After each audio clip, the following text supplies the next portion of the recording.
नमस्कार, ये आकाशवाणी शिमला है। अब आप प्रभा शर्मा से प्रादेशिक समाचार सुनिए। आज के मुख्य समाचार। मुख्यमंत्री जयराम ठाकुर ने कहा, होम आइसोलेशन में रह रहे मरीजों की हो नियमित निगरानी। मुख्य सचिव ने सूखे जैसी स्थिति से निपटने के लिए कृषि व बागवानी विभाग को कार्य योजना तैयार करने के दिए निर्देश। प्रदेश में कोरोना मामलों में तेज वृद्धि जारी, 1392 नए मामले, 12 की मौत। और प्रदेश में अधिकांश स्थानों पर वर्षा, जनजातीय क्षेत्रों में बर्फबारी से लोगों को मिली सूखे से हल्की राहत।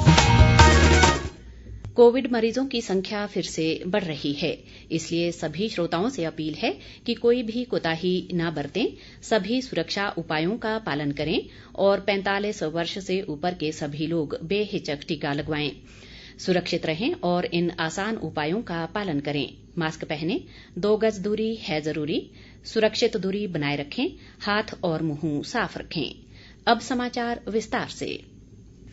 मुख्यमंत्री जयराम ठाकुर ने राज्य में होम आइसोलेशन में रह रहे मरीजों की स्वास्थ्य मापदंडों के साथ नियमित निगरानी करने और नए मरीजों का पता लगाने के लिए परीक्षण संख्या बढ़ाने पर जोर दिया है। मुख्यमंत्री आज सोलन जिला के नालागढ़ में सिरमौर जिला की कोविड-19 की वर्चुअल समीक्षा बैठक की अध्यक्षता कर रहे थे। मुख्यमंत्री ने कहा कि राज्य में 90% से अधिक कोरोना मरीज होम आइसोलेशन में हैं, इसलिए होम आइसोलेशन तंत्र को सुदृढ़ करना जरूरी है। उन्होंने कहा कि पंचायती राज संस्थाओं के निर्वाचित प्रतिनिधियों को भी होम आइसोलेशन के तहत रहने वाले मरीजों की स्वास्थ्य स्थिति पर नजर रखनी चाहिए। जयराम ठाकुर ने काला अम्ब और पांवटा साहिब के उद्योगपतियों को अपने उद्योगों में कोरोना वायरस को फैलने से रोकने के लिए राज्य सरकार द्वारा जारी की गई मानक संचालन प्रक्रिया और दिशा निर्देशों का कड़ाई से पालन करने को भी कहा। इस बीच मुख्यमंत्री ने बद्दी में भी हितधारकों के साथ कोरोना की स्थिति की समीक्षा की। मुख्यमंत्री ने कहा कि कोरोना संक्रमण को फैलने से रोकने के लिए सरकार लोगों को जागरूक करने का भरसक प्रयास कर रही है। उन्होंने कहा कि मौजूदा कोरोना संक्रमण बहुत तेज गति से फैल रहा है, इसलिए हर व्यक्ति को अधिक सतर्क और सावधान रहने की जरूरत है। मुख्यमंत्री ने कहा कि प्रदेश सरकार लॉकडाउन के पक्ष में नहीं है, क्योंकि इससे अर्थव्यवस्था पर प्रतिकूल प्रभाव पड़ता है और जनता के बीच भी तनाव पैदा होता है। उन्होंने लोगों को इस महामारी से लड़ने में राज्य सरकार की मदद के लिए आगे आने का अनुरोध किया। मुख्य सचिव अनिल खाची ने राज्य में सूखे जैसी स्थिति से निपटने के लिए कृषि और बागवानी विभागों को कार्य योजना तैयार करने के निर्देश दिए हैं। मुख्य सचिव आज राज्य में सूखे जैसी स्थिति की संभावना से निपटने के लिए उपायुक्तों से वीडियो कॉन्फ्रेंसिंग के माध्यम से बातचीत कर रहे थे। उन्होंने कहा कि वर्तमान में प्रदेश में पेयजल आपूर्ति सामान्य है, लेकिन इस वर्ष कम वर्षा होने के कारण कृषि क्षेत्र को नुकसान पहुंचा है। उन्होंने कहा कि मौसम की परिस्थितियों पर नजर रखने के लिए समूहों का गठन किया जाए। मुख्य सचिव ने हैंडपंपों की मुरम्मत करने और निजी जल स्रोतों के उचित रखरखाव के निर्देश दिए। उन्होंने वन विभाग को निर्देश दिए कि ऐसे क्षेत्रों की सूची तैयार की जाए जहां जंगलों में आग लगने की अधिक संभावना रहती है। उन्होंने ये भी कहा कि प्रदेश में पशु चारे की कोई कमी नहीं है। विधानसभा अध्यक्ष विपिन सिंह परमार ने कहा है कि जयराम सरकार आम आदमी की सरकार है और तमाम मूलभूत सुविधाएं गांव तक उपलब्ध करवाने के लिए प्रतिबद्ध है। परमार आज सुलह विधानसभा क्षेत्र की ग्राम पंचायत चौकी में आयुर्वेदिक स्वास्थ्य केंद्र भवन के लोकार्पण और पनियाली कलूणा सड़क के भूमि पूजन के मौके पर बोल रहे थे। विधानसभा अध्यक्ष ने कहा कि वे सुलह क्षेत्र के समग्र विकास के लिए प्रतिबद्ध है और हर क्षेत्र में समान विकास किया जा रहा है। राज्यपाल बंडारू दत्तात्रेय ने आज आईजीएमसी शिमला में कोरोना वैक्सीन की दूसरी खुराक ली। राज्यपाल ने इस मौके पर लोगों से कोरोना वायरस से बचने के लिए वैक्सीन लगवाने की अपील की। उन्होंने कहा कि 45 वर्ष से अधिक आयु के लोगों को टीकाकरण के लिए अनिवार्य रूप से आगे आना चाहिए। राज्यपाल ने लोगों से हाथ धोने, फेस मास्क पहनने और उचित दूरी रखने जैसे निर्देशों का कड़ाई से पालन करने की भी अपील की।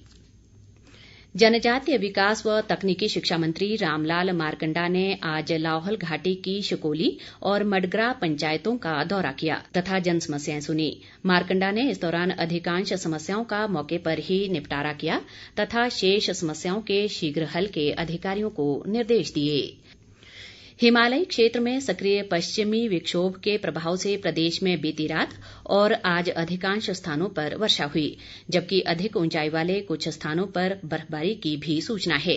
इस दौरान केलंग में 3 और हंसा में 2 सेंटीमीटर बर्फबारी दर्ज की गई। ताजा वर्षा और बर्फबारी से प्रदेशवासियों को पिछले कई हफ्तों से चल रहे सूखे से हल्की राहत मिली है।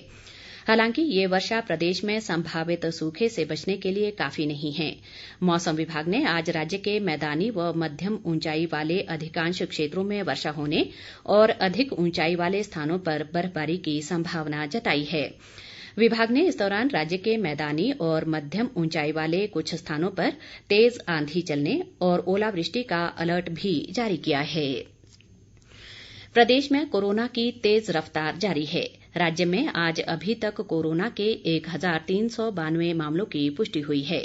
इनमें सर्वाधिक 258 मामले कांगड़ा जिला में दर्ज किए गए। इसके अलावा सोलन में 233, हमीरपुर में 219, शिमला में 208, मंडी में 126, बिलासपुर में 95 और ऊना में 91 नए कोरोना पॉजिटिव मामलों की पुष्टि हुई है। इसी के साथ राज्य में कोरोना पॉजिटिव मामलों की संख्या बढ़कर 75,582 हो गई है। इनमें से 8,444 मामले सक्रिय हैं। राज्य में आज 12 लोगों की मृत्यु हुई। इनमें से 3 मौतें शिमला और कांगड़ा जिला में हुई, जबकि सोलन में 2 और कुल्लू, मंडी, सिरमौर तथा लाहौल स्पीति में 1 मरीज की मौत हुई है। राज्य में अभी तक 1,167 लोगों की कोरोना से जान जा चुकी है। नेता प्रतिपक्ष मुकेश अग्निहोत्री ने प्रदेश में गाड़ियों के पंजीकरण में घोटाले का आरोप लगाया है।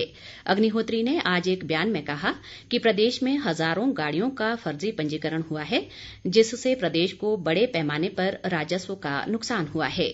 उन्होंने इस मामले की सीबीआई जांच की मांग की है। अग्निहोत्री ने कहा कि बाहरी राज्यों के लोगों ने करोड़ों की गाड़ियों का हिमाचल में कैसे पंजीकरण करवाया, ये जांच का विषय है। अग्निहोत्री ने मुख्यमंत्री द्वारा कांग्रेस नेताओं को दी जा रही कथित धमकियों पर भी आपत्ति जताई और कहा कि यदि सरकार के पास कुछ है तो वो 3.5 साल तक क्या करती रही। सीमा सड़क संगठन, लाहौल स्पीति जिला प्रशासन और पुलिस द्वारा बीती रात चलाए गए संयुक्त बचाव अभियान में मनाली लेह मार्ग पर फंसे 117 यात्री वाहनों को सुरक्षित बारालाचा दर्रे के आर पार करवाया गया। इन वाहनों में 536 लोग 4 अप्रैल को अचानक बर्फबारी और ग्लेशियर आ जाने के कारण बारालाचा दर्रे के पास फंस गए थे। ये बचाव अभियान 14 घंटे से अधिक समय चला और बीती रात 12 बजे समाप्त हुआ। इस दौरान बचाव दल को -25 डिग्री के तापमान का सामना करना पड़ा। इस बीच फिर से हो रही बर्फबारी के चलते बारालाचा दर्रा फिर से यातायात के लिए बंद हो गया है।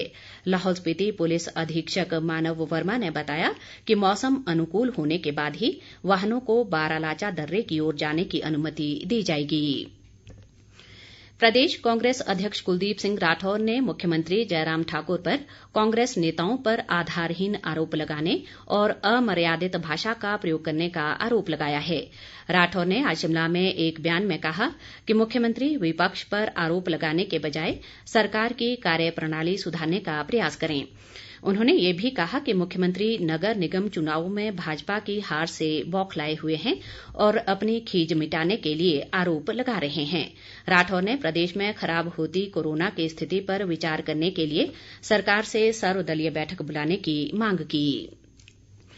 दूसरी ओर प्रदेश भाजपा अध्यक्ष सुरेश कश्यप ने कांग्रेस अध्यक्ष कुलदीप सिंह राठौर और अन्य नेताओं पर बौखलाहट में आकर बयानबाजी करने का आरोप लगाया है।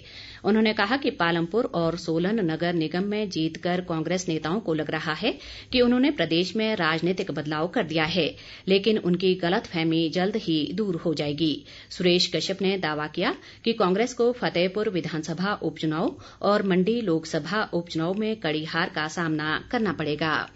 अंत में मुख्य समाचार एक बार फिर।